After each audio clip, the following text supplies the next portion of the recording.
സ്വപ്ന ജോലിക്കായി ഡൗൺലോഡ് ചെയ്യൂ CC learning app. Hi all, welcome to competitive cracker. ഞാൻ അഞ്ജലി കൃഷ്ണൻ. എല്ലാവർക്കും നമസ്കാരം. കോമ്പറ്റേറ്റീവ് ക്രാക്കറിന്റെ മറ്റൊരു യൂട്യൂബ് സെഷനിലേക്ക് എല്ലാവർക്കും സ്വാഗതം. ഞാൻ ഇന്ന് നിങ്ങളുടെ മുമ്പിൽ വന്നിരിക്കുന്ന വളരെ പ്രധാനപ്പെട്ട ഒന്ന് രണ്ട് കാര്യങ്ങൾ സൂചിപ്പിക്കുക. പിന്നെ അതേപോലെ തന്നെ മാത്സിനകത്ത വളരെ പ്രധാനപ്പെട്ട ഒരു സെഷൻ, എളുപ്പ വഴിയിൽ കൂടി ആൻസറിലേക്ക് എത്തുന്ന, സ്ഥിരമായിട്ട് കേട്ടിട്ട് പരീക്ഷകളിൽ ചോദിക്കുന്ന ചില ചോദ്യങ്ങളും ക്ലാസ്സിൽ പരിചയപ്പെടുത്തുന്നുണ്ട്. ഈ ഒരു ചോദ്യം അല്ലെങ്കിൽ ഈ ഒരു ക്ലാസ്സോട് കൂടി നിങ്ങൾക്ക് തീർച്ചയായിട്ടും 1 മാർക്ക് അല്ലെങ്കിൽ 2 മാർക്ക് ഉറപ്പിക്കാൻ പറ്റുന്ന വളരെ പ്രധാനപ്പെട്ട ഒരു സെഷൻ ആയിരിക്കും ഇത്. ആദ്യമായിട്ട് നിങ്ങളോട് എനിക്ക് സൂചിപ്പിക്കുവാനുള്ളത്, നമുക്കറിയാം കേട്ടറ്റ് പരീക്ഷ പ്രിപ്പറേഷനുമായിട്ട് ബന്ധപ്പെട്ടുകൊണ്ട് ഏറ്റവും കൂടുതൽ അധ്യാപക മോഹം സ്വപ്നം കണ്ടുകൊണ്ട് നടക്കുന്ന അധ്യാപക യോഗ്യത പരീക്ഷ പ്രിപ്പറേഷനുമായിട്ട് ബന്ധപ്പെട്ടുകൊണ്ട് ഏറ്റവും കൂടുതൽ ഉദ്യോഗാർത്ഥികൾ പഠിക്കുന്ന സ്ഥാപനമാണ് കോമ്പറ്റേറ്റീവ് ക്രാക്കർ എന്ന് നിങ്ങൾക്ക് എല്ലാവർക്കും അറിയാം. അപ്പൊ നമ്മളിപ്പോ നിലവിലെ സർവീസിലിരിക്കുന്ന അധ്യാപകര് കുറച്ച് ദിവസങ്ങൾക്കുള്ളിൽ എക്സാം ഹാളിലേക്ക് കടക്കാൻ പോവുകയാണ്. അതേപോലെ തന്നെ അടുത്ത കേട്ടറ്റ് പരീക്ഷ പ്രിപ്പറേഷൻ തുടങ്ങിയ ഒരുപാട് പേരുണ്ട്. കഴിഞ്ഞ തവണ കേട്ടറ്റ് പരീക്ഷയുടെ റിസൾട്ട് വെയിറ്റ് ചെയ്തുകൊണ്ടിരിക്കുന്ന ഒരുപാട് പേരുണ്ട്. അപ്പൊ അടുത്ത കേട്ടറ്റ് പരീക്ഷ പ്രിപ്പറേഷനുമായിട്ട് ബന്ധപ്പെട്ടുകൊണ്ട് നിങ്ങൾ മുമ്പോട്ട് പോകുന്ന സമയത്ത് നമ്മൾ പ്രതീക്ഷിക്കുന്നത് ഒരു ജൂൺ ജൂലൈ മാസത്തോടു കൂടി നമ്മുടെ പുതിയ കേട്ടറ്റ് പരീക്ഷയുടെ നോട്ടിഫിക്കേഷൻ നമ്മൾ പ്രതീക്ഷിക്കുകയാണ്. അപ്പൊ നമ്മൾ ഇപ്പോഴേ പഠിച്ചു തുടങ്ങേണ്ടത് വളരെ അത്യാവശ്യമായിട്ടുള്ള ഒരു കാര്യമാണ്. നിങ്ങളെ സഹായിക്കുവാൻ വേണ്ടിയിട്ട് നമ്മുടെ CC ലേണിംഗ് ആപ്പ് നിങ്ങൾ ഓരോരുത്തരും ഡൗൺലോഡ് ചെയ്യുക. അവിടെ നിങ്ങൾക്ക് ഒരുപാട് പരീക്ഷകൾ ഫ്രീ ആയിട്ട് എഴുതുവാൻ സാധിക്കും. അതേപോലെ കേട്ടറ്റ് പരീക്ഷയുടെ ഒരുപാട് പ്രീവിയസ് ഇയർ ചോദ്യങ്ങൾ നിങ്ങൾക്ക് ഫ്രീ ആയിട്ട് ഡൗൺലോഡ് ചെയ്യാം. അതിന്റെ ആൻസർ കീ, എക്സ്പ്ലനേഷൻ ഉൾപ്പെടെയുള്ള ഒരു വലിയൊരു ശേഖരം കൂടി നിങ്ങൾക്ക് സിമ്പിൾ ആയിട്ട് കിട്ടുകയും ചെയ്യും. ഓർക്കുക, CC ലേണിംഗ് ആപ്പ് ഡൗൺലോഡ് ചെയ്തിട്ട് ആ ആപ്പിനകത്ത് ഫ്രീ സെഷൻസ് നിങ്ങൾ പോവുകയാണെന്നുണ്ടെങ്കിൽ ഇത്തരത്തിലുള്ള എല്ലാ സാധ്യതകളും നിങ്ങൾക്ക് സിമ്പിൾ ആയിട്ട് സൗജന്യമായിട്ട് പരീക്ഷിച്ച് നോക്കാവുന്നതാണ്. അതേപോലെ മറ്റൊരു പ്രധാനപ്പെട്ട കാര്യം എന്ന് പറയുന്നത്, നമ്മൾ കൃത്യമായിട്ട് ഒരു പരീക്ഷ ഫോക്കസ് ചെയ്തുകൊണ്ട് നടന്നു നീങ്ങുന്ന സമയത്ത് കൃത്യമായിട്ടുള്ള ഒരു പ്ലാനിങ്ങോട് കൂടി മുമ്പോട്ട് പോയെങ്കിൽ മാത്രമേ ഈ പരീക്ഷ ക്ലിയർ ചെയ്യുവാൻ സാധിക്കത്തുള്ളൂ. എല്ലാ മത്സര പരീക്ഷകളും അങ്ങനെ തന്നെയാണ്. കേട്ടറ്റ് പരീക്ഷകൾക്ക് നെഗറ്റീവ് മാർക്കിംഗ് സമ്പ്രദായം ഇല്ല എന്ന് പറഞ്ഞുകൊണ്ട് ഒരുപാട് പേര് പറയാറുണ്ട്, വെറുതെ പോയി പരീക്ഷ എഴുതിയാൽ മതി എന്ന് പറയാറുണ്ട്. വെറുതെ പോയി പരീക്ഷ എഴുതുമ്പോഴാണ് ഈ പറയുന്ന pass percentage very very low ലെവലിലേക്ക് പോകുന്നത്. നിങ്ങൾ നോക്കിക്കേ, ഈ സ്ക്രീനിൽ കാണുന്ന ആളുകളുടെ പ്രത്യേകത എന്ന് പറയുന്നത്, ഒരു 2 മാസം അല്ലെങ്കിൽ 2.5 മാസം കൊണ്ട് ഈ ഒരു പരീക്ഷ പ്രിപ്പറേഷനുമായിട്ട് ബന്ധപ്പെട്ടുകൊണ്ട് CCയോടൊപ്പം ചേർന്ന് നിന്നുകൊണ്ട് പഠിച്ച് അവരുടെ ആ ഒരു മോഹം യാഥാർത്ഥ്യമാക്കിയ ആളുകളാണ് ഈ സ്ക്രീനിൽ കാണുന്നത്. ഇനിയിപ്പോൾ പുതിയ ഇത് വരുന്ന സമയത്ത്, പുതിയ ഒരു നമ്മുടെ റിസൾട്ടുകൾ വരുന്ന സമയത്ത് എല്ലാവരും പ്രതീക്ഷിച്ചുകൊണ്ടിരിക്കുകയാണ്. അതുകൂടി കഴിയുമ്പോൾ ഒരുപാട് പേര് തവണ ഭയങ്കരമായിട്ടുള്ള ഒരു റിസൾട്ട് ആയിരിക്കും കേട്ടറ്റ് പരീക്ഷയുടെ എന്നുള്ള കാര്യം നമുക്ക് ഓരോരുത്തർക്കും അറിയാവുന്നതാണ്. അപ്പൊ നിങ്ങളും അടുത്ത കേട്ടറ്റ് പരീക്ഷ പ്രിപ്പറേഷനുമായിട്ട് ബന്ധപ്പെട്ടുകൊണ്ട് നിങ്ങളും മുമ്പോട്ട് പോകുന്ന സമയത്ത് നന്നായിട്ട് പഠിച്ച് മുമ്പോട്ട് പോവുക എന്നുള്ള കാര്യമാണ് ശ്രദ്ധിക്കേണ്ടത്. അതേപോലെ തന്നെ മറ്റൊരു പ്രധാനപ്പെട്ട കാര്യം എന്ന് പറയുന്നത്, മക്കളെ, നമ്മള് ഈ പറയുന്ന 2026 ഉണ്ടല്ലോ, 2026 നിങ്ങളുടെ ഈ കേട്ടറ്റ് എന്ന് പറയുന്ന ദൗത്യം പൂർത്തിയാക്കണം. അതിനപ്പുറത്തേക്ക് നിങ്ങൾ നടന്നു നീങ്ങരുത്. ഇനിയും മാറ്റി വെക്കരുത്. 2026 കൂടി നിങ്ങൾ ഈ കേട്ടറ്റ് എന്ന് പറഞ്ഞ നിങ്ങളുടെ ഈ ദൗത്യം നിങ്ങൾ സാധ്യമാക്കുക. തുടർന്ന് 2026 അവസാനത്തോടു കൂടി നമ്മുടെ മുമ്പിൽ വരാൻ പോകുന്ന അടുത്ത LP UP പരീക്ഷകൾക്ക് നിങ്ങൾക്ക് തയ്യാറെടുക്കാം. അതിന്റെ പരീക്ഷ 2027 കൂടിയാണ് വരുന്നത്. 2027 പരീക്ഷ നടന്നുകൊണ്ട് 2028 LP UPയുടെ റാങ്ക് പട്ടികയും നിലവിൽ വരും. അപ്പോൾ 2026 തുടങ്ങി 2028 വരെ നീണ്ടു നിൽക്കുന്ന മറ്റൊരു വലിയ ദൗത്യത്തിലേക്കാണ് മക്കളെ നമ്മൾ കാലെടുത്ത് വെച്ചിരിക്കുന്നത്. കേട്ടറ്റ് നേടിയെടുക്കുക, LP UP പരീക്ഷയുടെ നോട്ടിഫിക്കേഷൻ വരുന്നു, LP UP പരീക്ഷ എഴുതുന്നു, 2028 റാങ്ക് പട്ടിക നിലവിൽ വരുമ്പോൾ നമ്മൾ ഏത് ജില്ലയാണോ വെച്ചിരിക്കുന്നത് ആ ജില്ലയിലെ ആദ്യത്തെ 50-നകത്തേക്ക് നമ്മൾ എത്തുക എന്നുള്ള വലിയൊരു ലക്ഷ്യത്തിന്റെ ഭാഗമായിട്ട് തന്നെയാണ് നമ്മൾ കേട്ടറ്റ് പരീക്ഷ പ്രിപ്പറേഷനുമായിട്ട് ബന്ധപ്പെട്ടുകൊണ്ട് നടന്നു നീങ്ങുന്നത്. ഇനി സർവീസിലിരിക്കുന്ന അധ്യാപകർക്ക് എല്ലാവർക്കും അറിയാവുന്ന കാര്യമാണ്, നിങ്ങളുടെ സർവീസിലെ പ്രൊമോഷനൊക്കെ സ്വാഭാവികമായിട്ടും നെഗറ്റീവായിട്ട് ബാധിക്കാതിരിക്കുവാൻ വേണ്ടിയിട്ട് കേട്ടറ്റ് എന്ന് പറയുന്നത് വളരെ വളരെ നിർബന്ധമാണ് എന്നുള്ള കാര്യം ഓരോരുത്തർക്കും അറിയാം. കേട്ടറ്റ് പരീക്ഷ പ്രിപ്പറേഷനുമായിട്ട് ബന്ധപ്പെട്ടുകൊണ്ട് പോകുമ്പോൾ എല്ലാവരും പറയുന്ന ഒരു കാര്യമാണ്, ഇത് ഭയങ്കര പാടാണ്. ഇത് പാടല്ല, ഇതിനൊരു ടെക്നിക്ക് ഉണ്ട്. സ്ഥിരമായിട്ട് പരീക്ഷയ്ക്ക് ചോദിക്കുന്ന ചോദ്യങ്ങൾ മാത്രം പരീക്ഷയ്ക്ക് ചോദിക്കത്തുള്ളൂ. നിങ്ങൾ ആധികാരികമായിട്ടുള്ള ഒരു പഠനമല്ല അവിടെ വേണ്ടത്. ഓരോന്നിന്റെയും എളുപ്പ വഴികൾ മനസ്സിലാക്കിയിട്ട് ആ പരീക്ഷയ്ക്ക് വേണ്ടി അപ്രോച്ച് ചെയ്യുക. നിങ്ങളൊരു K1 K2 പരീക്ഷകൾക്ക് തയ്യാറെടുക്കുമ്പോൾ നമുക്കൊരു 5 ഭാഗങ്ങളിലായിട്ടുള്ള 30 മാർക്കിന്റെ സെഷനാണ്. അതായത് 30 × 5 150 മാർക്കിന്റെ ഒരു ചോദ്യ പേപ്പറാണ് നിങ്ങളുടെ മുമ്പിലേക്ക് K1 പരീക്ഷയാണെങ്കിലും K2 പരീക്ഷയാണെങ്കിലും നിങ്ങളുടെ മുമ്പിലേക്ക് വരുന്നത്. അവിടെ നിങ്ങൾ നോക്കുന്ന സമയത്ത് ആ 150 മാർക്കിലെ ഈ നെഗറ്റീവ് മാർക്ക് ഇല്ലാതെ 90 മാർക്ക് അടിക്കുക എന്ന് പറയുന്നത് വളരെ സിമ്പിൾ കാര്യമാണ്. പക്ഷെ പഠിക്കണം, പഠിക്കാതെ പോകാൻ പറ്റത്തില്ല. നിങ്ങൾ പഠിക്കാതെ എക്സാം ഹാളിൽ കയറിയിട്ട് C കുത്തിയാൽ ചിലപ്പോൾ D ആയിരുന്നെങ്കിലോ. അപ്പൊ അതുകൊണ്ട് ഒരു 2 മാസത്തെ പ്രിപ്പറേഷൻ എങ്കിലും മിനിമം ഉണ്ടെങ്കിൽ കേട്ടറ്റ് പരീക്ഷ നിങ്ങൾക്ക് നേടിയെടുക്കുവാൻ സാധിക്കും. അതുകൊണ്ട് നിങ്ങൾ ഒരിക്കലും പ്രിപ്പയർ ചെയ്യാതെ ഒരു കേട്ടറ്റ് പരീക്ഷയ്ക്ക് ഒരിക്കലും നിങ്ങൾ തയ്യാറെടുക്കരുത് എന്നുള്ളതാണ് എനിക്ക് പറയാനുള്ളത്. അതുകൊണ്ട് നിങ്ങളുടെ വിലപ്പെട്ട സമയം തീർച്ചയായിട്ടും നല്ലൊരു പ്രിപ്പറേഷൻ, കൃത്യമായ മെന്റർഷിപ്പോട് കൂടി ഡെയിലി ലൈവ് ക്ലാസ്സുകളുമൊക്കെ എടുത്തു വെച്ച് അങ്ങനെ കൃത്യമായിട്ട് പഠിച്ച് മുൻ വർഷ ചോദ്യങ്ങളൊക്കെ ചെയ്തു പഠിച്ച് നിങ്ങളുടെ തിരക്കുകൾക്കിടയിലും ഒരു 1-2 മണിക്കൂർ മാത്രം സ്പെൻഡ് ചെയ്ത് കഴിഞ്ഞാൽ കേട്ടറ്റ് എന്ന് പറയുന്ന ആ വലിയ ദൗത്യം യാഥാർത്ഥ്യമാക്കി എടുക്കുവാൻ സാധിക്കും എന്നുള്ളതാണ് വസ്തുത. അപ്പൊ നിങ്ങൾക്കറിയാം, മാത്സിനകത്ത് 30 ചോദ്യങ്ങളാണ്. ആ 30 ചോദ്യങ്ങൾ എന്ന് പറയുമ്പോൾ എല്ലാവരും പറയും മാത്സ് ഭയങ്കര പാടാ സാറാ, നമുക്ക് കൊണ്ട് പറ്റുന്ന പരിപാടി അല്ല. ഞങ്ങൾ പണ്ടെങ്ങാണ്ടോ മാത്സ് പഠിച്ചതാ, ഇപ്പൊ എത്രയോ നാളായി മാത്സിനകത്ത് ഫുൾ ടച്ചും വിട്ടുപോയി. അതൊക്കെ സംഭവം സ്വാഭാവികമാണ്, എല്ലാവർക്കും അറിയാവുന്ന കാര്യമാണ്. എടാ, നമ്മൾ എഴുതാൻ പോകുന്ന ഒരു 10ാം ക്ലാസ് പരീക്ഷയല്ല, അല്ലെങ്കിൽ ഒരു +1 പരീക്ഷയല്ല, അല്ലെങ്കിൽ ഒരു ഡിഗ്രി ലെവൽ പരീക്ഷയല്ല. ഇതൊരു അധ്യാപക യോഗ്യത പരീക്ഷയാണെന്നുള്ള കാര്യം നിങ്ങൾ പലപ്പോഴും മറക്കുകയാണ്. ഇവിടെ ചോദിക്കുന്ന ചോദ്യങ്ങളെല്ലാം റെപ്പറ്റീഷൻ ആണ്. എല്ലാ ചോദ്യങ്ങൾക്കും എളുപ്പവഴികളുണ്ട്. നിങ്ങൾ നോക്കിക്കേ, പണ്ട് നമ്മൾ പഠിച്ച കുറേ കാര്യങ്ങളാണ്. ഭിന്നസംഖ്യ, ദശാംശ സംഖ്യ, വർഗം, വർഗമൂലം, ശരാശരി എന്നിങ്ങനെ പറഞ്ഞു പോകുന്ന ഇത്രയും ടോപ്പിക്കുകളാണ് മാത്സിനകത്തുള്ളത്. 30 മാർക്കിന്റെ ചോദ്യങ്ങൾ ഉണ്ടാകും.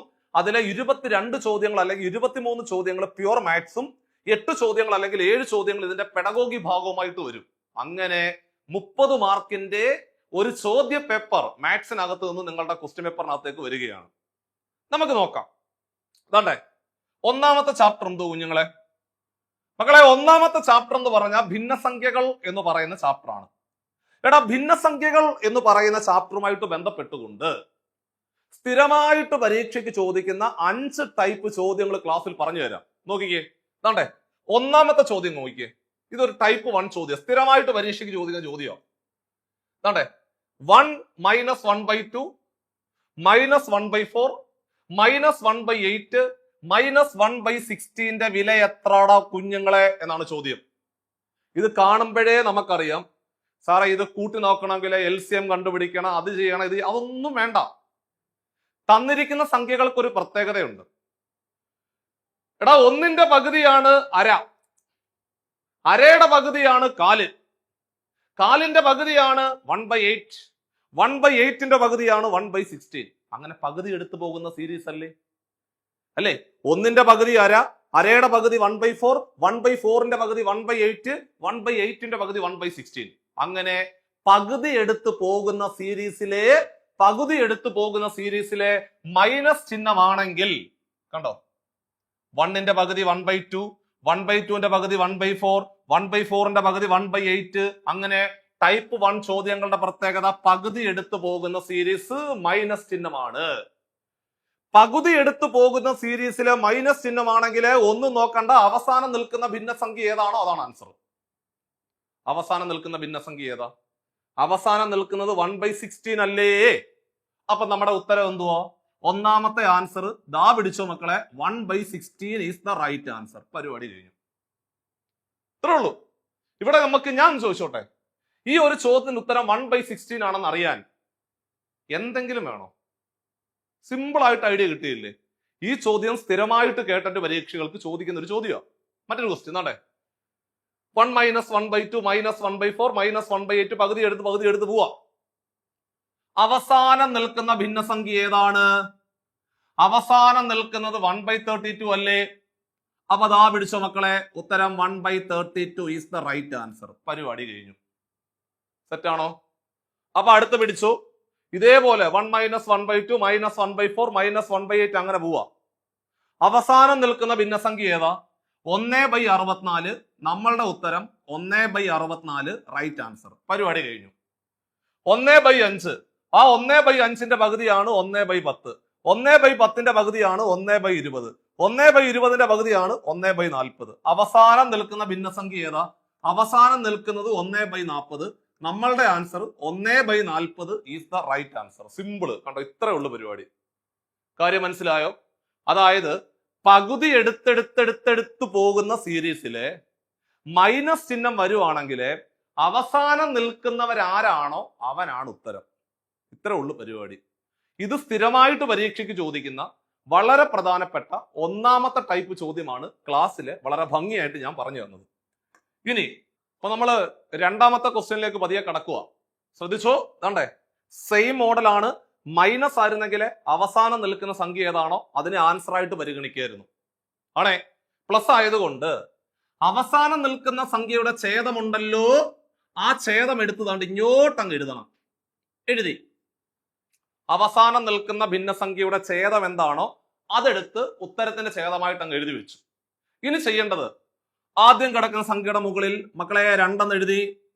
എടാ 2ന്റെ ഇരട്ടി 4, 4ന്റെ ഇരട്ടി 8, 8ന്റെ ഇരട്ടി 16, 16ന്റെ ഇരട്ടി 32, 32ന്റെ ഇരട്ടി 64.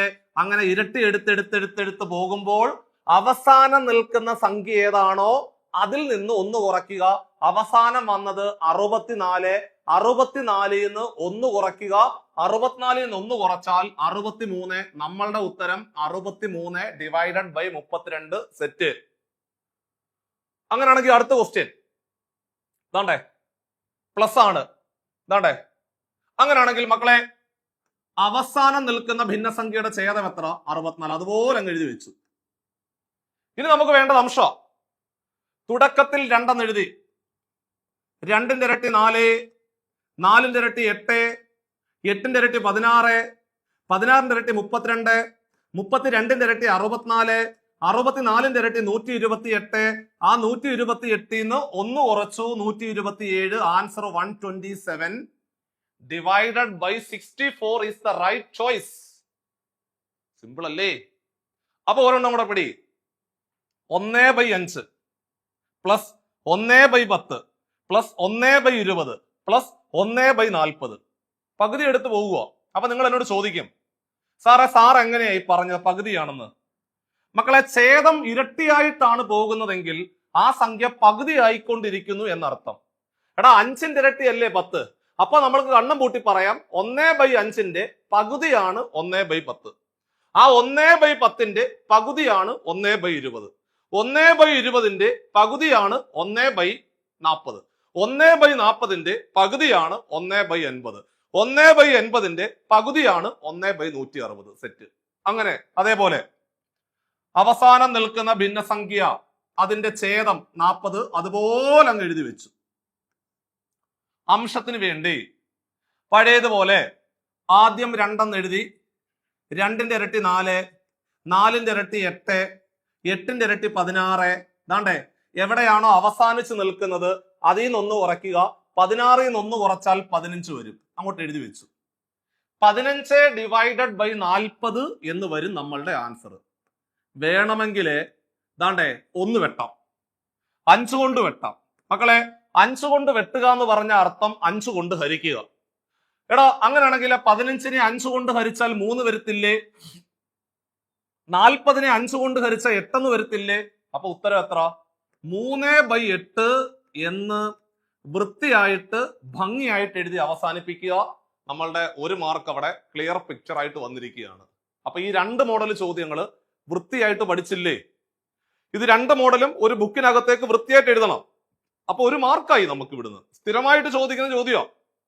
അപ്പൊ നിങ്ങൾ എന്നോട് ചോദിക്കും, സാറേ ഇതേ മോഡലില് ഇതേപോലെ വരുന്ന മൂന്നാമത്തെ ടൈപ്പ് ഒന്ന് പറഞ്ഞു തരാം. അതാണ്ടേ നോക്ക്, മൂന്നാമത്തെ ടൈപ്പാ ഇതാണ്ടേ. 1 - 1/2 into 1 - 1/3 into 1 - 1/4 into 1 - 1/5 into 1 - 1/6ന്റെ വില എത്രടാ കുഞ്ഞുങ്ങളെ എന്നാണ് ചോദ്യം.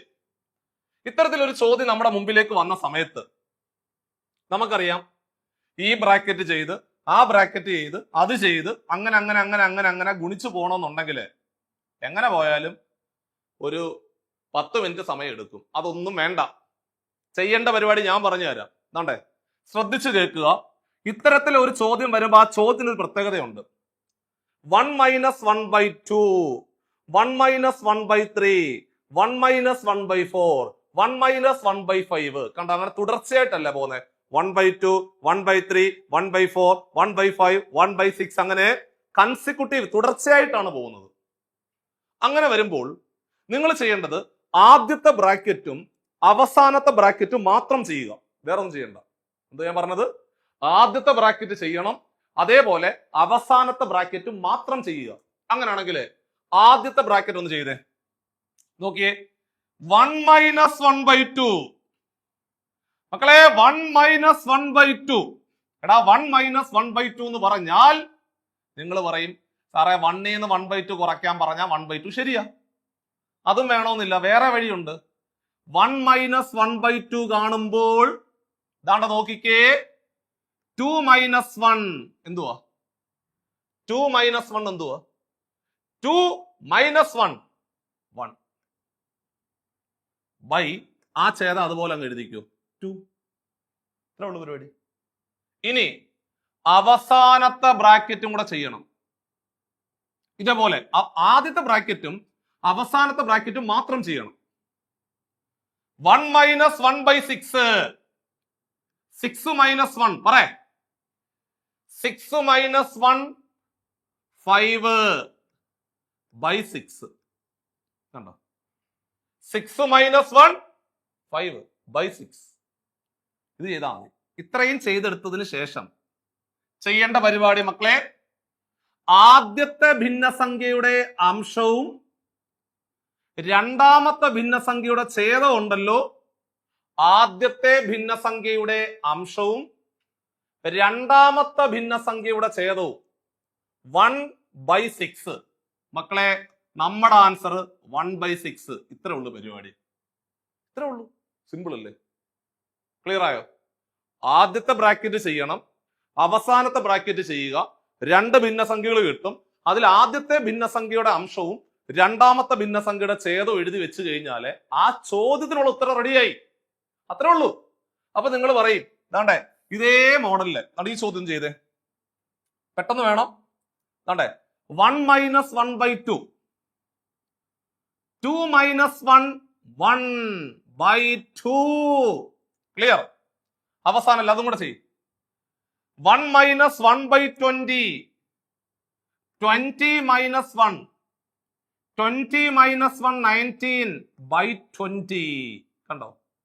ആദ്യത്തെ ബ്രാക്കറ്റ് ചെയ്തപ്പോൾ ഉത്തരം 1/2 എന്ന് കിട്ടി. ലാസ്റ്റ് ബ്രാക്കറ്റ് ചെയ്തപ്പോൾ 19/20 എന്ന് കിട്ടി. എന്നിട്ട് ചെയ്യേണ്ട പരിപാടി, ആദ്യത്തെ ഭിന്നസംഖ്യയുടെ അംശവും രണ്ടാമത്തെ ഭിന്നസംഖ്യയുടെ ഛേദവും എഴുതിയാൽ മതി. ഉത്തരം 1/20 is the right answer. 1/20 is the right answer. Simple ആയില്ലേ? സിമ്പിൾ ആയോ? അപ്പൊ ഒന്നും കൂടെ നാഞ്ഞു പിടിച്ച് അവസാനത്തെ ക്വസ്റ്റ്യൻ ഒന്നും കൂടെ നാഞ്ഞു പിടിച്ച് 1 - 1/2 പറ മക്കളെ. 1 - 1/2 എടാ 2 - 1 1/2. ക്ലിയർ ആണേ? ആദ്യ ബ്രാക്കറ്റ് ചെയ്തപ്പോൾ 1/2, അവസാനത്തെ ബ്രാക്കറ്റ് ചെയ്ത് കഴിഞ്ഞാല് 1 - 1/100, 100 - 1, 100 കുറച്ചാല് 100 കുറച്ചാൽ 99 ഡിവൈഡഡ് ബൈ 100. ആദ്യത്തെ ഭിന്നസംഖ്യയുടെ അംശവും രണ്ടാമത്തെ ഭിന്നസംഖ്യയുടെ ഛേദവും എഴുതിക്കോ. ഉത്തരം 1/100, 1/100, 1/100 ആയിരുന്നു റൈറ്റ് ആൻസർ. കണ്ടോ? ക്ലിയർ ആണേ? അപ്പൊ നിങ്ങൾ വിചാരിക്കും സോ അങ്ങനെയാണെങ്കിൽ സാറേ 1/6, 1/20, 1/100 എന്നങ്ങ് എഴുതിയാൽ പോരെ എന്ന് വിചാരിക്കും. ഇത്തരം ചോദ്യങ്ങൾ കുഴപ്പമില്ല. അതായത് 1-1/2 തുടങ്ങുന്ന ഏത് ചോദ്യമാണെങ്കിലും അവസാനം നിൽക്കുന്നത് ആരാണോ അതായിരിക്കും ഉത്തരം വരുന്നത്. പക്ഷെ ചിലപ്പോൾ എങ്ങാനും ചോദ്യകർത്താവ് 1-1/5 തുടങ്ങി, കണ്ടോ ഇങ്ങനെ 1-1/6 ഇങ്ങനെ വന്ന് 1-1/25 നിർത്തിക്കഴിഞ്ഞാൽ നമുക്ക് പണി പാളും. അപ്പൊ അതുകൊണ്ട് അത് വേണ്ട. 1-1/2 തന്നെ തുടങ്ങുന്ന ഒരു സീരീസ് ആണെങ്കിൽ, ഒന്നും കൂടെ പറയുന്നു, 1-1/2 തുടങ്ങുന്ന ഒരു സീരീസ് ആണെങ്കിൽ അവസാനം നിൽക്കുന്നത് ആരാണോ അതായിരിക്കും ആൻസർ, തർക്കമില്ല. അല്ലാത്ത പക്ഷം നിങ്ങൾ ചെയ്യേണ്ടത് ആദ്യത്തെ ബ്രാക്കറ്റ് ചെയ്യുക, അവസാനത്തെ ബ്രാക്കറ്റ് ചെയ്യുക, രണ്ട് ഭിന്നസംഖ്യകൾ കിട്ടും. അതിൽ ആദ്യത്തെ ഭിന്നസംഖ്യയുടെ അംശവും രണ്ടാമത്തെ ഭിന്നസംഖ്യയുടെ ഛേദവും എടുത്തു കഴിഞ്ഞാൽ ആൻസർ പക്ക ക്ലിയർ ആയിട്ട് കിട്ടും. സോ ക്ലിയർ ആയ ആ ഒരു ഭാഗം ഏറ്റവും ഭംഗിയായിട്ട് മനസ്സിലായേ. അങ്ങനാണെങ്കിൽ ഇതാണ്ടേ ഈ സെയിം ചോദ്യം പ്ലസ് ആയിട്ട് വന്നു കഴിഞ്ഞാൽ എന്തായിരിക്കും? അതാണ് നാലാമത്തെ ടൈപ്പ്. കണ്ടോ, ഒരേ മോഡലില് സ്ഥിരമായിട്ട് കേട്ടിട്ട് പരീക്ഷകളിലെ ഭിന്നസംഖ്യകൾ എന്ന് പറയുന്ന ചാപ്റ്ററുമായിട്ട് ബന്ധപ്പെട്ട് വരുന്ന സ്ഥിരമായിട്ട് പരീക്ഷയ്ക്ക് ചോദിക്കുന്ന ഏറ്റവും പ്രധാനപ്പെട്ട ചോദ്യങ്ങളാണ് ക്ലാസ്സിൽ പരിചയപ്പെടുത്തുന്നത്. പ്ലസ് വന്നാൽ എങ്ങനെയായിരിക്കും നോക്കിക്കേ. ഇതേപോലെ തന്നെ എടാ കുഞ്ഞുങ്ങളെ, ആദ്യത്തെ ബ്രാക്കറ്റും അവസാനത്തെ ബ്രാക്കറ്റും മാത്രം ചെയ്യണം. പറഞ്ഞ മനസ്സിലാവുന്നുണ്ടോ? ആദ്യത്തെ ബ്രാക്കറ്റും അവസാനത്തെ ബ്രാക്കറ്റും മാത്രം ഒന്ന് ചെയ്താൽ മതി. അങ്ങനെ ആണെങ്കിൽ ആദ്യത്തെ ബ്രാക്കറ്റ് ചെയ്യുമ്പോൾ ശ്രദ്ധിച്ചു കേൾക്കണം. 1 + 1/2 1 + 1/2 താണ്ടേ 2 + 1 2 + 1 എത്ര? 2 + 1 3/2. കണ്ടോ, 1 + 1/2, 2 + 1 3/2. ക്ലിയർ. ഇനി അവസാനത്തത് 1 + 1/6 1 + 1/6 6 + 1 7/6. കണ്ടോ, ചെയ്തു. ആദ്യത്തെ ബ്രാക്കറ്റും അവസാനത്തെ ബ്രാക്കറ്റും മാത്രം ചെയ്തു. ചെയ്യാനുള്ള എളുപ്പവഴി ക്രോസ് ആയിട്ടൊന്നും ഗുണിച്ചില്ല. അതാണ്ടേ 2 + 1 3/2, 1 + 1/6 6 + 1 7 7/6. ക്ലിയർ. ഇനി നമ്മള് മൈനസ് ആയപ്പോ എന്താ ചെയ്തത്? ആദ്യത്തെ ഭിന്നസംഖ്യയുടെ അംശവും രണ്ടാമത്തെ ഭിന്നസംഖ്യയുടെ ഛേദവും അല്ലേ എടുത്തത്? ഇവിടെ നിങ്ങൾ തിരിച്ചെടുക്കണം. രണ്ടാമത്തെ ഭിന്നസംഖ്യയുടെ അംശവും ആദ്യത്തെ ഭിന്നസംഖ്യയുടെ ഛേദം എടുക്കണം. അങ്ങനാണെങ്കിൽ മക്കളെ ആൻസർ ഇതാ പിടിച്ചോ, 7/2 ഈസ് ദ റൈറ്റ് ആൻസർ. പക്ക ആൻസർ. രണ്ടാമത്തെ ഭിന്നസംഖ്യയുടെ അംശവും ആദ്യത്തെ ഭിന്നസംഖ്യയുടെ ഛേദവും, രണ്ടാമത്തെ ഭിന്നസംഖ്യയുടെ അംശവും ആദ്യത്തെ ഭിന്നസംഖ്യയുടെ ഛേദം എടുത്തു കഴിഞ്ഞാല് ആൻസർ പക്ക. അങ്ങനാണെങ്കിൽ ദാണ്ടേ ഈ ഒരു ചോദ്യം ഒന്ന് ചെയ്തേ, തൊട്ട് താഴെ കിടക്കുന്നത്. അപ്പൊ നിങ്ങൾ പറയും സാറേ ഇതൊക്കെ ഞങ്ങൾ ചെയ്തോളാം, ഞങ്ങൾക്ക് എല്ലാവർക്കും ഇപ്പൊ മനസ്സിലായ സംഭവം. ഓ ആയിക്കോട്ടെ, ഇതാ ഇതൊന്ന് പിടിച്ചേ. 1 + 1/2 2 + 1 3/2. കണ്ടോ. അടുത്തത് 1 + 1/20 മക്കളെ 20 + 1 20 + 1 21/20. ഇനി രണ്ടാമത്തെ ഭിന്നസംഖ്യയുടെ അംശവും ആദ്യത്തെ ഭിന്നസംഖ്യയുടെ ഛേദവും. ഉത്തരം 21/2 ആയിരുന്നു അതിന്റെ ശരിയായിട്ടുള്ള ഉത്തരം. രണ്ടാമത്തെ ഭിന്നസംഖ്യയുടെ അംശവും ആദ്യത്തെ ഭിന്നസംഖ്യയുടെ ഛേദം എടുത്തു കഴിഞ്ഞാല് സംഭവം സെറ്റായി. അങ്ങനെയാണെങ്കിൽ ഇതും കൂടെ ഒന്ന് പിടിച്ച് എന്റെ കൂടെ. അതാണ്ടേ ആദ്യത്തെ ബ്രാക്കറ്റ് ചെയ്താൽ മക്കളെ 2 ഒന്നും കൂടെ കൂട്ടിയാൽ 3/2 കഴിഞ്ഞു. ഇനി അവസാനം കിടക്കുന്നത് 1 + 1/100 100 + 1 100 ഒന്നും കൂടെ കൂട്ടിയാൽ 101. ആ ഛേദം 100. കണ്ടോ, ഇത് ചെയ്യേണ്ട പരിപാടി തിരിച്ച് രണ്ടാമത്തെ ഭിന്നസംഖ്യയുടെ അംശവും ആദ്യത്തെ ഭിന്നസംഖ്യയുടെ ഛേദവും. ഉത്തരം 101/2 എന്ന് എഴുതി അവസാനിപ്പിച്ചു കഴിഞ്ഞു കഴിഞ്ഞാല് ആ ഒരു ക്വസ്റ്റ്യൻ പാറ്റേൺ ഏറ്റവും ഭംഗിയായിട്ട് മനസ്സിലായി. അപ്പൊ ടൈപ്പ് 1 കഴിഞ്ഞു, ടൈപ്പ് 2 കഴിഞ്ഞു, ടൈപ്പ് 3 കഴിഞ്ഞു, ടൈപ്പ് 4 കഴിഞ്ഞു. സ്ഥിരമായിട്ട് കേട്ടിട്ട് പരീക്ഷകളിൽ ചോദിക്കുന്ന വളരെ പ്രധാനപ്പെട്ട 5ാമത്തെ ടൈപ്പ് ചോദ്യമാണ് ഇത്. നോക്കിക്കോണേ, ഭിന്നസംഖ്യകൾ എന്ന് പറയുന്ന ചാപ്റ്ററുമായിട്ട് ബന്ധപ്പെട്ടുകൊണ്ട് സ്ഥിരമായിട്ട് പരീക്ഷയ്ക്ക് ചോദിക്കുന്ന 5ാമത്തെ ടൈപ്പ് ചോദ്യം ദാ പിടിച്ചു. ഇതാണ്ട് ഇങ്ങനെ ഒരു ചോദ്യം വന്നു കഴിഞ്ഞാൽ എന്ത് ചെയ്യും? ഇപ്പൊ നിങ്ങൾ പറയും സാറേ ഇതെല്ലാം 1/, ആണല്ലോ. എടാ, നമ്മൾ ഈ പഠിച്ച 5 ടൈപ്പ് ഒരേപോലെ ഇരിക്കുന്ന സാധനങ്ങളാണ്, പക്ഷെ കൺഫ്യൂഷൻ. അതുകൊണ്ടാണ് ഞാൻ പറഞ്ഞത് എഴുതി പഠിക്കാൻ പറഞ്ഞത്. എല്ലാം 1/1/1/1/. ചെറിയ ചെറിയ മാറ്റങ്ങൾ മാത്രമേ ഉള്ളൂ, പക്ഷെ എളുപ്പവഴികൾ മാത്രമാണ് ക്ലാസ്സിൽ പറഞ്ഞത്. മനസ്സിലാകുന്നുണ്ടോ? അങ്ങനെയാണെങ്കിൽ ഇതാണ്ടേ നോക്കിക്കോണേ, ചെയ്യേണ്ട പരിപാടി ഇതാണ്ട് ശ്രദ്ധിച്ച് കേട്ടോണം. 1 ഡിവൈഡഡ് ബൈ 1 into 2, പിന്നെ 2 into 3, 3 into 4, 4 into 5, അങ്ങനെ പോകുന്ന ഒരു സീരീസാണ്. എവിടെയാണോ അവസാനിക്കുന്നത് അത് തുടങ്ങണ്ട. 2ൽ അവസാനിച്ച 2 തുടങ്ങി, 3ൽ അവസാനിച്ചു 3 തുടങ്ങി, 4ൽ അവസാനിച്ചു 4 തുടങ്ങി, 5ൽ അവസാനിച്ചു 5ൽ തുടങ്ങി. അങ്ങനെ പോകുന്ന ഒരു സീരീസ് ആണ് ഇത്. അത്തരത്തിൽ പോകുന്ന ഒരു സീരീസ് ആണ് ഇത്. ഇങ്ങനെ ഒരു ചോദ്യം നിങ്ങളുടെ മുമ്പിൽ വരുന്ന സമയത്ത് നിങ്ങൾ ചെയ്യേണ്ട പരിപാടി എന്തെന്നറിയോ? ഇത് 1/, തന്നെയാണ്. ഡിഫറൻസ് കണ്ടോ, ഇവന്മാര് തമ്മിലുള്ള വ്യത്യാസമൊക്കെ കണ്ടോ. അതായത് ഒന്നുമില്ലടാ, 1/, ഇട്ടുകൊണ്ട് താഴെ 2 സംഖ്യകൾ ഗുണിക്കും. 1 into 2, 2 into 3, 3 into 4. കണ്ടോ? അങ്ങനെ ഒരു ചോദ്യം വരുന്ന സമയത്ത് നിങ്ങൾ ചെയ്യേണ്ട പരിപാടി ഇത് ഇക്വേഷൻ കാണാതെ പഠിക്കുക. 1/, ഡിഫറൻസ് ഇൻറ്റു ആദ്യ സംഖ്യ മൈനസ് അവസാന സംഖ്യ. ഒന്ന് പറഞ്ഞേ, 1/, ഡിഫറൻസ് ഇൻറ്റു ആദ്യ സംഖ്യ മൈനസ് അവസാന സംഖ്യ. 1/, ഡിഫറൻസ് ഇൻറ്റു ആദ്യ സംഖ്യ മൈനസ് അവസാന സംഖ്യ. 1/, ഡിഫറൻസ് ഇൻറ്റു ആദ്യ സംഖ്യ മൈനസ് അവസാന സംഖ്യ. 1/, ഡിഫറൻസ് ഇൻറ്റു ആദ്യ സംഖ്യ മൈനസ് അവസാന സംഖ്യ. 1/, ഡിഫറൻസ് മീൻസ് ഈ 2 സംഖ്യകൾ തമ്മിലുള്ള വ്യത്യാസം. 2ൽ നിന്ന് 1 കുറച്ചാലോ, അല്ലെങ്കിൽ 3ൽ നിന്ന് 2 കുറച്ചാലോ, അല്ലെങ്കിൽ 4ൽ നിന്ന് 3 കുറച്ചാലോ എല്ലാം വ്യത്യാസം 1. വ്യത്യാസം 1, ഡിഫറൻസ് 1. ആദ്യ സംഖ്യ എന്ന് പറഞ്ഞാൽ, എടാ കുഞ്ഞുങ്ങളെ, ആദ്യം കിടക്കുന്ന ഭിന്നസംഖ്യയാണ് ഞാൻ ഉദ്ദേശിച്ചത്. ആദ്യ സംഖ്യ എന്ന് പറഞ്ഞാൽ ആദ്യം കിടക്കുന്ന ഭിന്നസംഖ്യ. ആദ്യം കിടക്കുന്നത് 1/1 ആണ്. മൈനസ് അവസാന സംഖ്യ എന്ന് പറഞ്ഞാൽ അവസാനം നിൽക്കുന്ന ഭിന്നസംഖ്യ 1/6. കണ്ടോ? ഇതാ ചെയ്താൽ മതി. ഒന്നും കൂടെ പറയാം. 1/, ഡിഫറൻസ് എന്ന് പറഞ്ഞാൽ ഇവന്മാര് തമ്മിലുള്ള ഡിഫറൻസ്.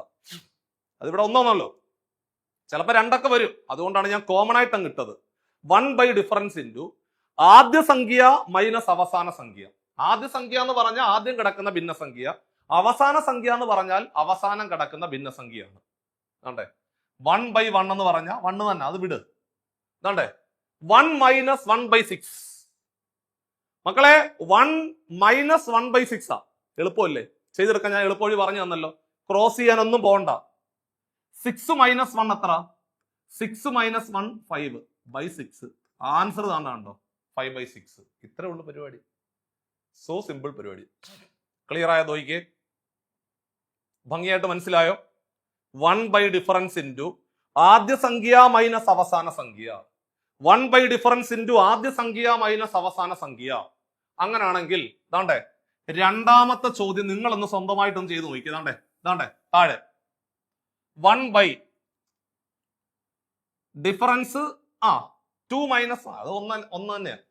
3ൽ നിന്ന് 2 കുറച്ചാലും 4ൽ നിന്ന് 3 കുറച്ചാലും എല്ലാം 1 തന്നെയാണ്. വേണ്ട. 1/, ഡിഫറൻസ് ഇൻറ്റു ആദ്യ സംഖ്യ എന്ന് പറഞ്ഞാൽ 1/1.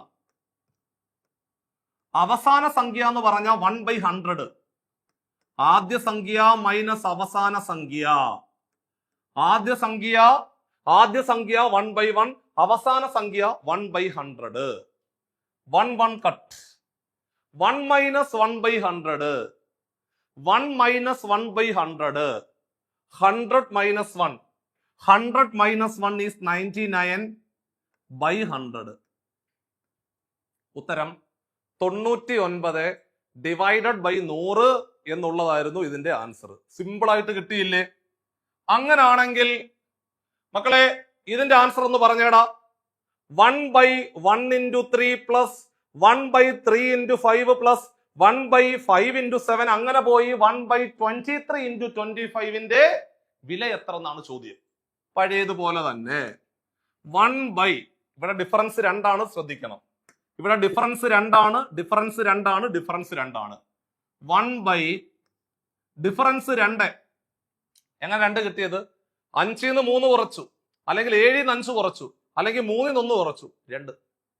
1 ഡിഫറൻസ് ഇൻറ്റു ആദ്യ സംഖ്യ എന്ന് പറഞ്ഞാൽ 1/1 മൈനസ് അവസാന സംഖ്യ 1/25 ആണ്.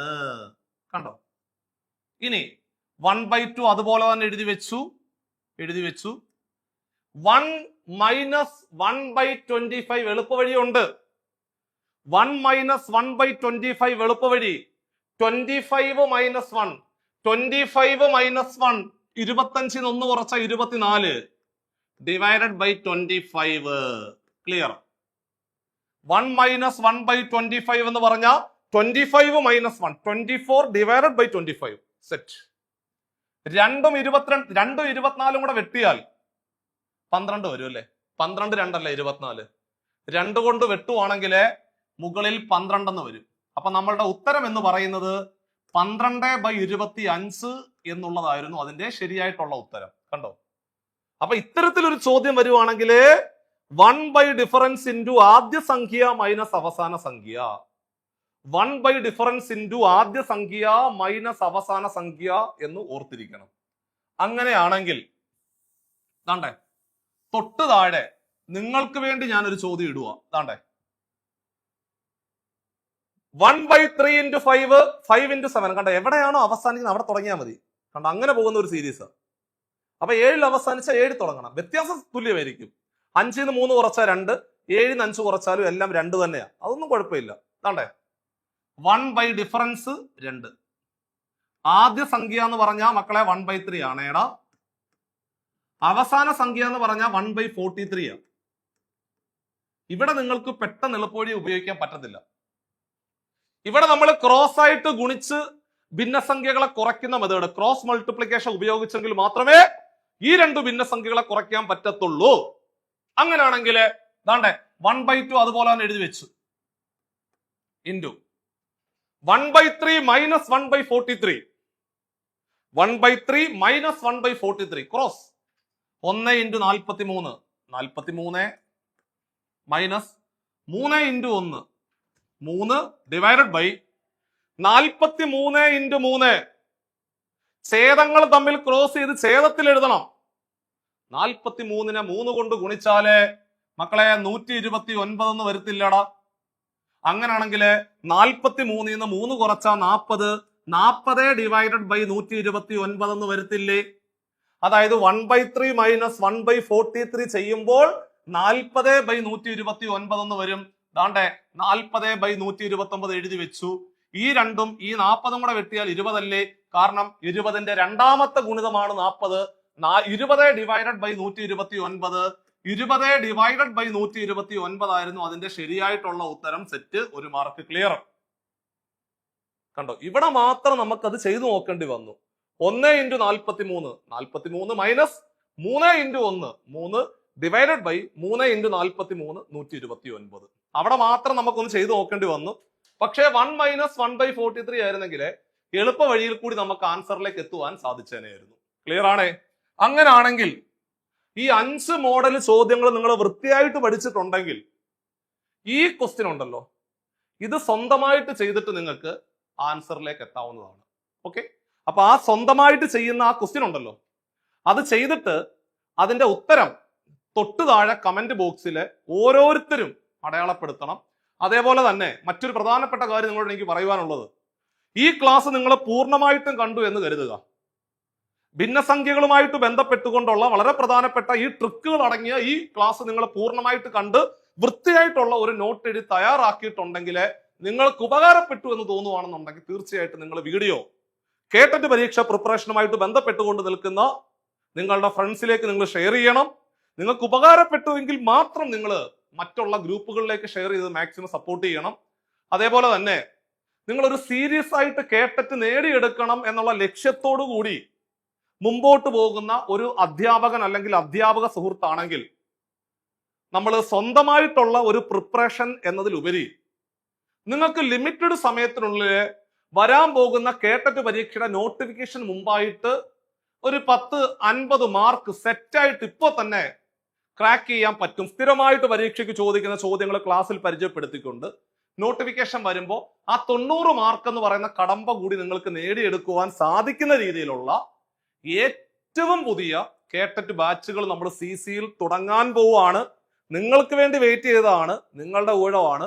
നിങ്ങളെ കേട്ടറ്റ് ക്ലിയർ ചെയ്യിക്കുക, നിങ്ങളെ 90 മാർക്ക് അടുപ്പിക്കുക, നിങ്ങളുടെ ആ ലക്ഷ്യം പൂർത്തീകരിക്കുക, അടുത്ത LP UPക്ക് വേണ്ടി സജ്ജരാക്കുക എന്നുള്ള വലിയ വലിയ ലക്ഷ്യങ്ങളാണ് ഞങ്ങളുടെ മുമ്പിലുള്ളത്. ആ ലക്ഷ്യത്തിന്റെ ഭാഗമായിട്ട് പുതിയ K1, K2, K3, K4 എല്ലാത്തിനും നമ്മൾ പുതിയ പുതിയ ബാച്ചുകൾ സ്റ്റാർട്ട് ചെയ്യാൻ പോവാണ്. ഒന്നും അറിയത്തില്ലയോ? മതി, കുഴപ്പമില്ല, വാ. ഒന്നും അറിയാത്തവരെ ഇവിടെ വന്നിട്ട് അവരുടെ അടിസ്ഥാനപരമായിട്ടുള്ള മുഴുവൻ കാര്യങ്ങളും പഠിപ്പിച്ചുകൊണ്ട് നിങ്ങളുടെ കട്ട് ഓഫ് ക്ലിയർ ചെയ്യിക്കുക എന്നുള്ള വലിയൊരു ലക്ഷ്യമാണ്. എസ്പെഷ്യലി മാത്സിന്റെ കാര്യത്തിലൊക്കെ സാറേ മാത്സ് ഭയങ്കര ബുദ്ധിമുട്ടാണ്. മാത്സ് ബുദ്ധിമുട്ടില്ല, എളുപ്പവഴികളാണ് വേണ്ടത്. അല്ലാതെ ട്രഡീഷണൽ മാർഗത്തിലൂടെ നിങ്ങൾ ആൻസറിലേക്ക് എത്തുവാണെങ്കിൽ ഒരു മത്സര പരീക്ഷയ്ക്ക് ഒരിക്കലും അത് അഭികാമ്യമല്ല, കറക്റ്റ് ആയിട്ടുള്ള രീതിയല്ല. അപ്പൊ അതുകൊണ്ട് ഏറ്റവും പുതിയ ബാച്ചുകളിലേക്ക് അഡ്മിഷൻ എടുത്തുകൊണ്ട് ബേസ് ലെവൽ സ്ട്രോങ് ആക്കുക. അടുത്ത കേട്ടറ്റ് ക്ലിയർ ചെയ്ത് നിങ്ങളുടെ ദൗത്യമായിട്ട് നിങ്ങൾ മുമ്പോട്ട് പോവുക. തുടർന്നുള്ള LP UP പരീക്ഷകൾക്ക് വേണ്ടി സജ്ജരാകുന്ന ഉദ്യോഗാർത്ഥികളാണെങ്കിൽ അതിനുവേണ്ടി തയ്യാറെടുക്കുക. വലിയ വലിയ ലക്ഷ്യങ്ങളുമായിട്ട് നിങ്ങളുടെ മുമ്പോട്ടുള്ള യാത്ര 2028 ആകുമ്പോൾ ഒരു സർക്കാർ സ്കൂളുകളിൽ ചെന്നെത്തട്ടെ എന്ന് ആത്മാർത്ഥമായിട്ട് പ്രാർത്ഥിച്ചുകൊണ്ട് നമ്മുടെ ഈ ഒരു വീഡിയോ ഇവിടെ വൈൻഡപ്പ് ചെയ്യുവാണ്. ഒരിക്കൽ കൂടി പറയുന്നു, ഇന്നത്തെ ക്ലാസ് ഉപകാരപ്പെട്ടുവെങ്കിൽ തീർച്ചയായിട്ടും നിങ്ങൾ മാക്സിമം ഷെയർ ചെയ്യുക. നിങ്ങളുടെ ഓരോ സ്നേഹവും ആ കമന്റ് ബോക്സിൽ ടൈപ്പ് ചെയ്ത് നിങ്ങളുടെ സജഷൻ കൂടി അറിയിക്കുക. നിങ്ങൾക്ക് ഉപകാരപ്പെട്ടു എങ്കിൽ മാത്രം അത്തരം കമന്റുകൾ നമ്മൾ പ്രതീക്ഷിക്കുകയാണ്. മറ്റൊരു സെഷനുമായിട്ട് നമുക്ക് വീണ്ടും കാണാം. ബൈ.